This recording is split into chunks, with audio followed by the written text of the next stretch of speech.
Happy Halloween, dear Astro friends. It's Melanie here today on October 31st, 2023. And we are now coming to the heart of the Scorpion and all the celebrations that characterize the season. Halloween today, Dias de los Muertos in the Mexican cultures on the 1st and 2nd of November, as far as I'm aware of. And of course, there's been lots of build-up. And also in the Catholic tradition, All Saints and All Souls. Also November 1st and 2nd. Halloween is also known as Samhain, and that is the center of the autumn season. Harvest is in, the veils are thin, and spirits who haven't found their home, their way to the light, can be roaming around in these moonlit nights these days. So, how has the partial lunar eclipse been for you? The lunar eclipse came with Jupiter on Saturday, was the exact day of the lunar eclipse, the 28th of October at around noon, 1:24 p.m., 1:14 p.m. the eclipse, and 1:24 the full moon from Pacific perspective. And of course, full moons, and even more so eclipses, they take a while to roll out their energy. And this one has been a north node eclipse, the moon with the north node in Taurus, Aries, Taurus, and the sun with the south node in early Scorpio, also with Mars and Mercury, but close to the south node in late Libra.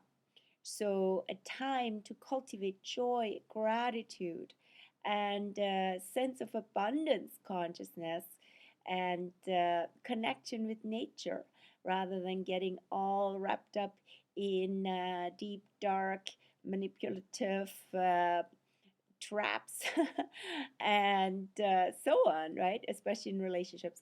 Lots of release of that has hopefully already happened with the annular Ring of Fire solar eclipse on October 14th.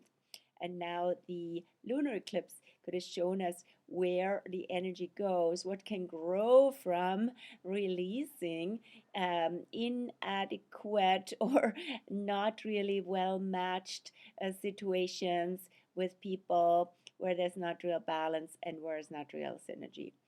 And now we are moving into, as I said, the heart of the Scorpion. So actually, the exact center of Scorpio is not Halloween. It's closer to November 6th, 7th.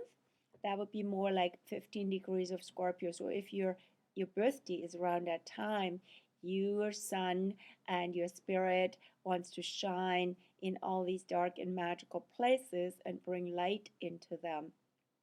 And that's where we are heading to now, to go to more darkness, more depth, but hopefully with the gifts that we have gathered with the eclipse and in the last while, to help move, transform the energy so that things don't get stuck and stagnant and anti what's the word, not productive, but actually rather sabotaging and painful, right, when the energy doesn't flow. The energy, there's a strong holding pattern with Scorpio and all the fixed signs, also Leo, Scorpio, Aquarius, and Taurus. They can hold and concentrate energy a lot, but that can also turn into a rigidity and not very flexible. What helps us with being flexible and with being in the flow is now the shift that's coming up on Saturday. Saturday is Saturn Day in general in the weekly calendar of days named after planets, planetary deities. So Saturday, the Saturn Day, is the day when Saturn goes from retrograde, where it's been retro since June, now to forward direct again. And where is Saturn? Saturn is now in early Pisces. I can show it to you on the full moon chart, which still shows uh, the Saturn position. So here is Saturn. This is the, oh, sorry, I have the, I was just wondering, this is the next full moon that I just showed you. It's the previous full moon, just a few days old.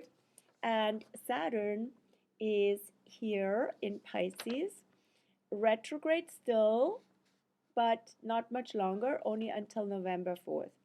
And it will barely remain in Pisces, just at like 0 something, 0 and between 0 and 1 degree of Pisces, right? And from there go forward again until end of June, when it goes retro again. So it won't go back to Aquarius, just in case you wonder, but it's really cuspy. So what's going on this cusp of Saturn, where it is now, and for the month of November still. So I call this cusp the resonance point, or also synergy point, right? Because Aquarius is a lot about systems and group consciousness, people, and with Pisces, there's connectedness and flow. And when that comes together in a good way, it's actually fantastic because more energy gets created when people come together, when good energies come together. It's very, generative.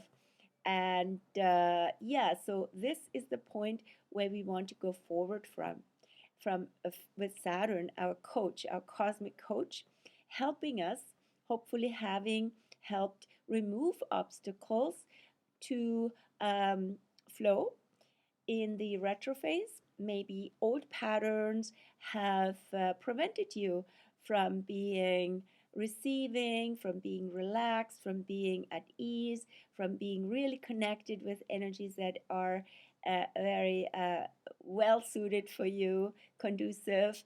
And now, as we're moving forward with that, you can see the difference, right? With Saturn, you can't miss it. Saturn really shows the evidence of something working and something not working. So we don't need to apply judgment and experience and take things as a failure.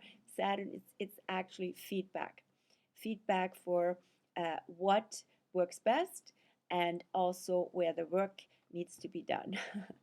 So yeah, Saturn going forward is good news, especially if you want to step into something that needs some loose Pisces, loose planning, but at the same time also allow the universe to plan with you and to show you where things open up.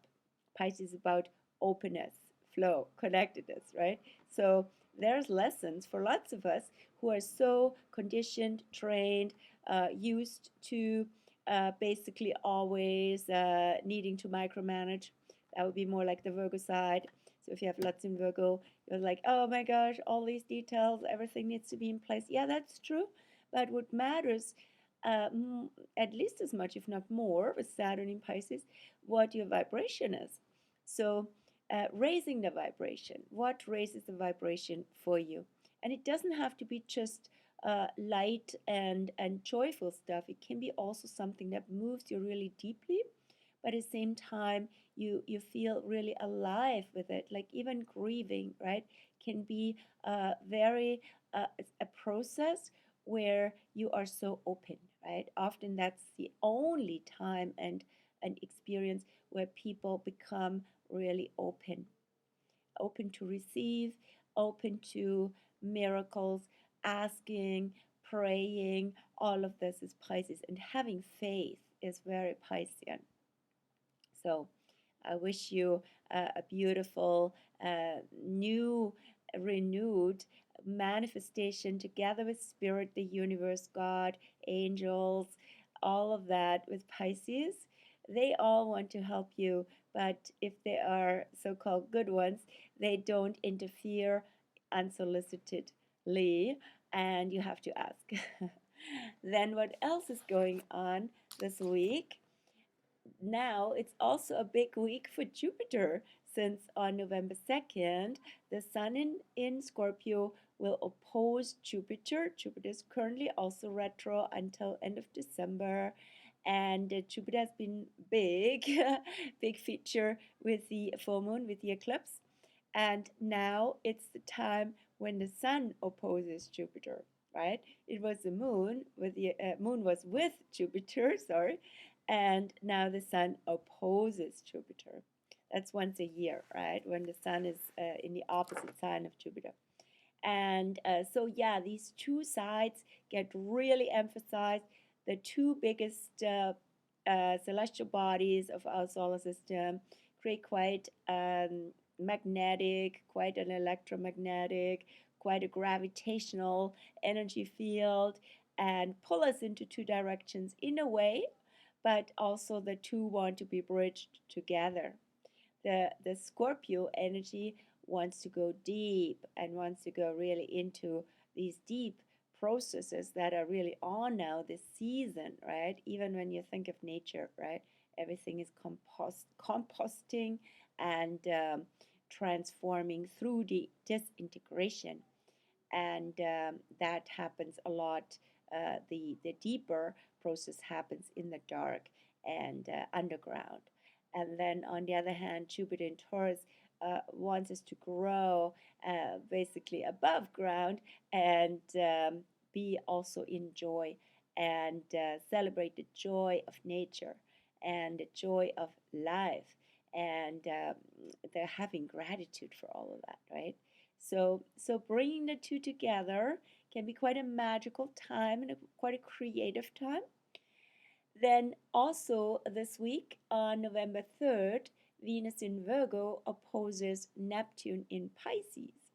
So here's another duo. Venus is very strong in Pisces, with exalted in Pisces, and that's where Neptune is now. Neptune rules Pisces.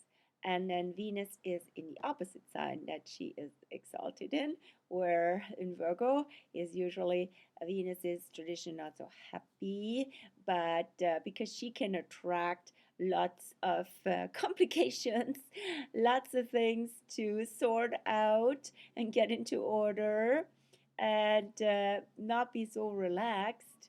But she can be also a beautiful priestess performing ceremony, and that goes really well together also with the Neptune in Pisces. So working with the invisible, with the intangible, with the energy field, but in a very intentional and loving way. That would be Venus in Virgo and Neptune in Pisces. It can be also super a strong factor for relationships, either the ones you're already in or new ones you are just attracting at this point. So connecting from a soul level, connecting from a place of just bliss and ease, then sometimes with that, just a bit fair warning, what can happen is we are very idealistic, right? So it's like, oh, the dream come true. I love you so much. This is my dream connection. And then sometimes disappointment kicks in, right? When we hit the ground again. And so the nitty gritty kicks in. So this is something just to be always aware of. Yes, in the ideal realm, everything is just love is all that matters. And then on the earth plane, sometimes there's all these situations, the small stuff that can be sort of in the way, or also needs to be dealt with and needs to be worked with loving attention and sorted out. And as I said, yes, November 4th is when Saturn enters Pisces. When Saturn in early Pisces goes forward again.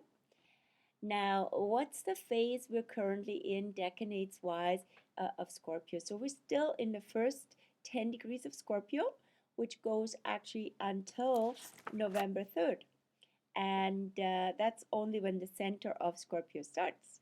So the first 10 degrees of Scorpio have a Cancer undertone. So this is really the time, including all the celebrations, dealing with the ones who passed over and loved ones, ancestors, death in the family or in the extended family, in your family, spirit family. So we're feeling that very deeply. We're feeling our connection with them. We really care. We love them. And it can also bring up a lot of things to process emotionally. Early childhood themes. Then the second part of Scorpio, the center of Scorpio, starts on November 3rd and goes till November 12th. And that is central Scorpio is double Scorpio, so it has also Scorpio undertone. So now we're going really into depth and magic. So there's a lot going on that we have not maybe dealt with and processed. So maybe also at that time also daylight savings time ends. The evenings are sooner. It gets dark, longer nights as it seems, and yeah. So there's a lot coming up to deal with and to get through, but it can be also very magically creative time.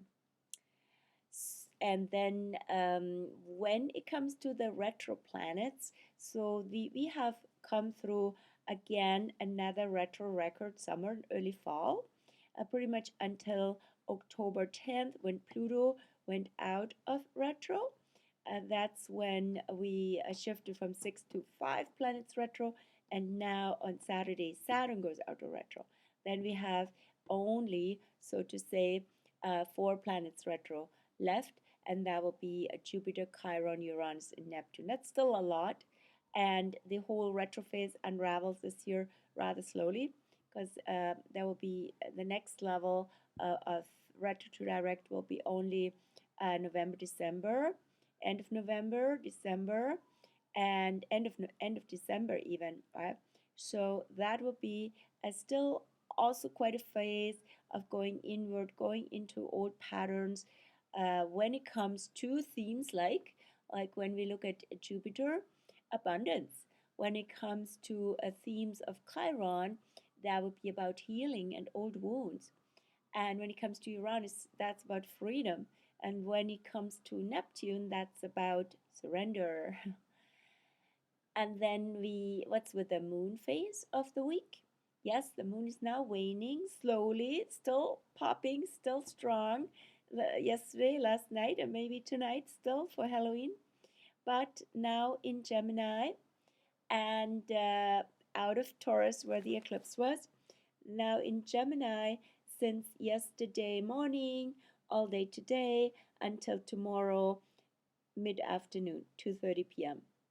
And then in Cancer, November 1st, mid-afternoon, all day from that time on, all day Thursday, November 2nd, Friday, November 3rd, until just after midnight of Saturday, November 4th.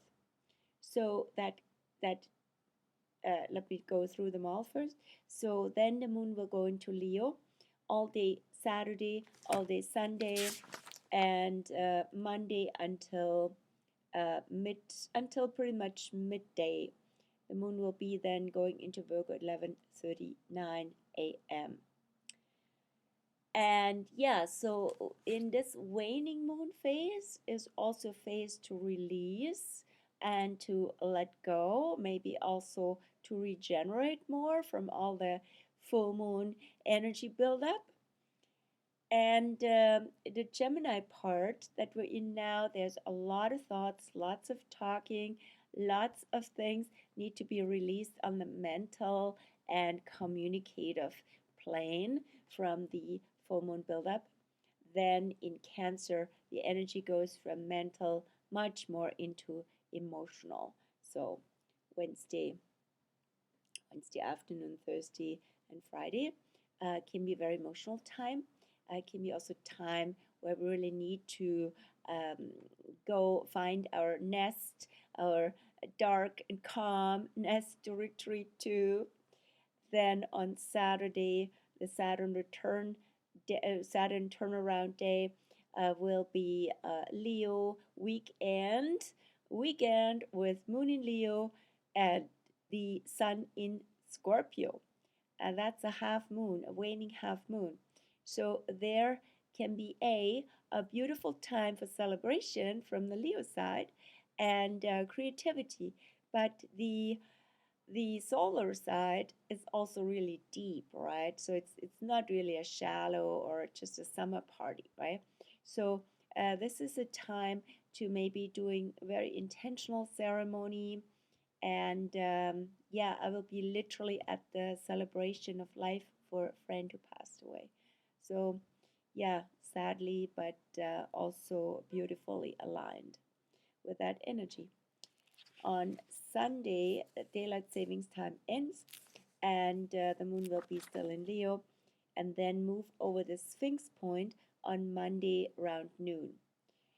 That then maybe all this expressive energy of the weekend, maybe also very dramatic, like Leo, Scorpio is very dramatic energy and intense, can be also processed, and we can come back to ourselves again and see, okay, what does this experience, maybe of the weekend, maybe of longer, show me about myself? The Sphinx point is kind of a mirror also, so we see through circumstances, we understand more who we are, or what we perceive through perception, I should say.